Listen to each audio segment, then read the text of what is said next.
we've had military helicopters flying over the whole day. They are definitely moving cargo somewhere. It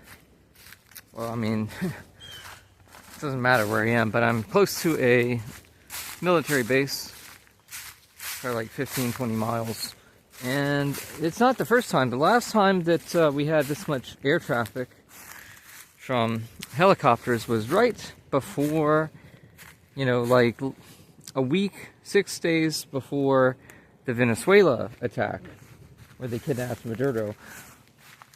I definitely feel like the U.S. is gearing up for a major war with Iran.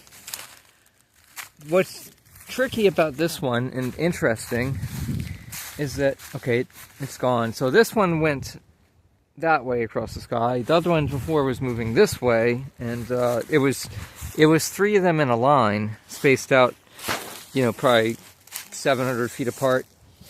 But what's interesting about this particular war is that the last time the U.S. got in a war, a major war in the Middle East, the Iraq War, the Afghanistan, invasion and attacks as well, but mainly Iraq. Iraq was the big one because they actually had, they put up a fight. They both did. The Taliban put up a fight, but that Iraq War was to set the table for all the chaos that's going on now, to destabilize the whole Middle East and throw all of it into perpetual, bloodshed, conflict. The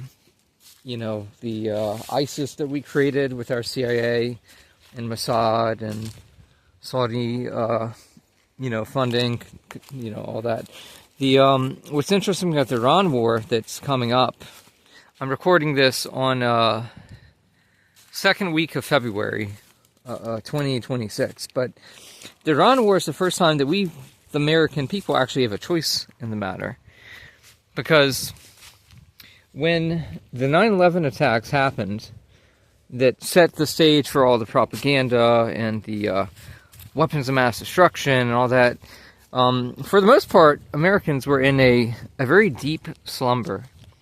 Like, the consciousness of the nation was just, like, coming off of a high, a utopian type of period in the 1990s, and then the Y2K thing and the turn of the millennium, and so we never really had time to mentally process what was occurring. And what happened, distractions, what happened on that day, right? And then all the propaganda. Now, obviously, it doesn't excuse it. I think that people have to take ownership over the fact that they cheered on war and killing of people in a country that never did anything to us. That's the reality of it. But the difference is that back then it was mostly unconscious. Mostly the programming was almost totally effective, and very few people questioned it, and the media just pushed it really hard. This time with Iran war, the final war, which could end up being much bigger than just a regional war, depending on what weapons are used, it could trigger cascading effects in other regions and conflicts and wars, like the Ukraine-Russia situation. That could, that could spread. It's very possible that if we use, or Israel uses certain weapons, then Russia will say, okay, that fits our requirements for our nuclear weapons doctrine, then now we can use tactical nuclear weapons. And this is after potentially several times that they were hit with such weapons from NATO, and they just took it on the nose and, pretended it didn't happen, covered it up, essentially.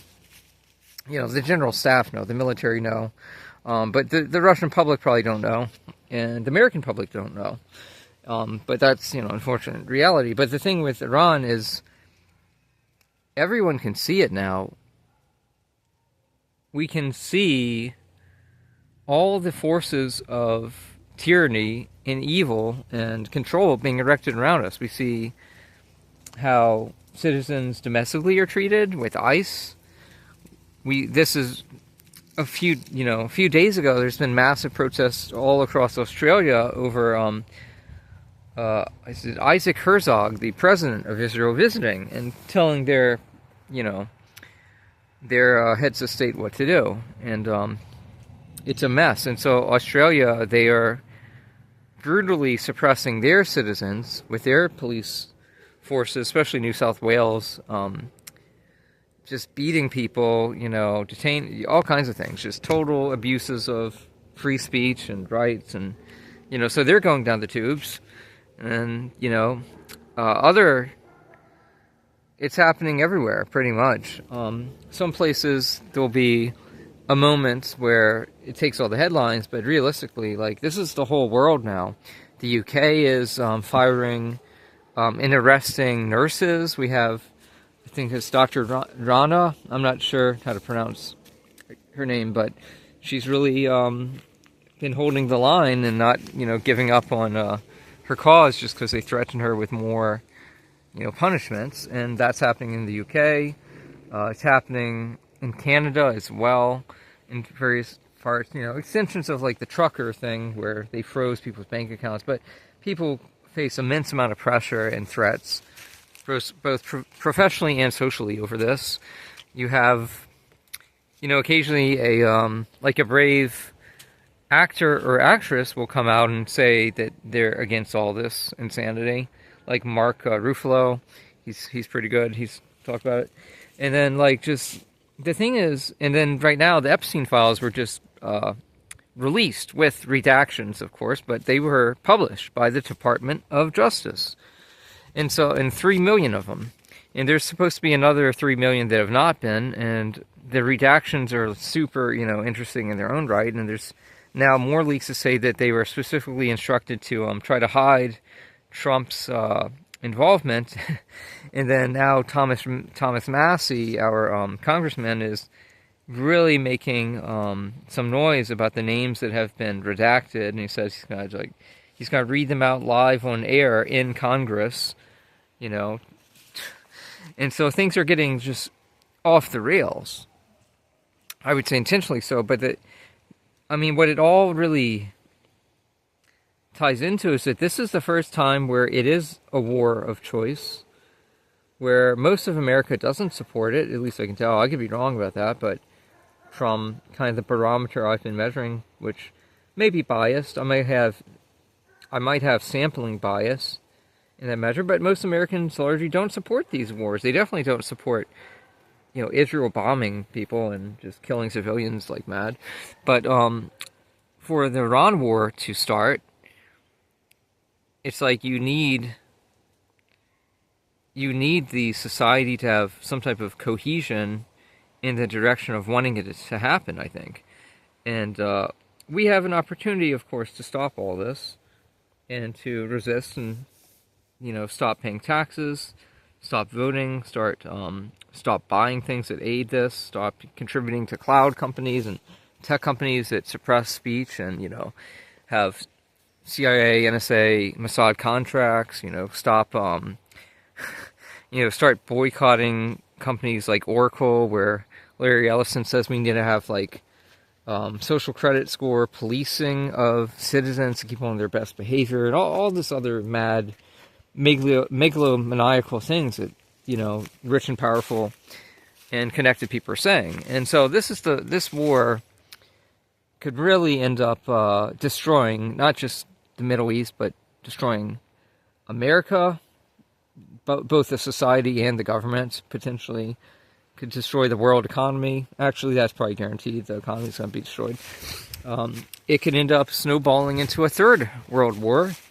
And the thing is, we can all see this, that it's happening. We can see the satanic, rituals, like the Olympics opening ceremony. We can see prior Olympics. We can see, rituals that take place during sporting events, domestically, all this stuff. And so now it's like, if people actually, they see everything that's happening, they see everything that their friends are trying to get them to notice and say, hey, pay attention to that, that's, that's actually what's really going on.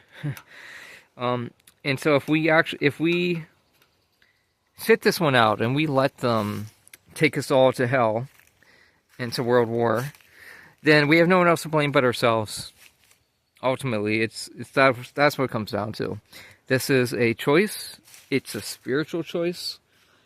You know, you are a divine being having a human experience, and this flesh, this world, it's all just temporary. And so, in light of that, and because you are a supreme being in your own right that can create and shift reality and timelines at will, I hope you make the right choice and you choose to end this situation. And that's all for now. So, you know, until the next one, if there even is a next one. Take care.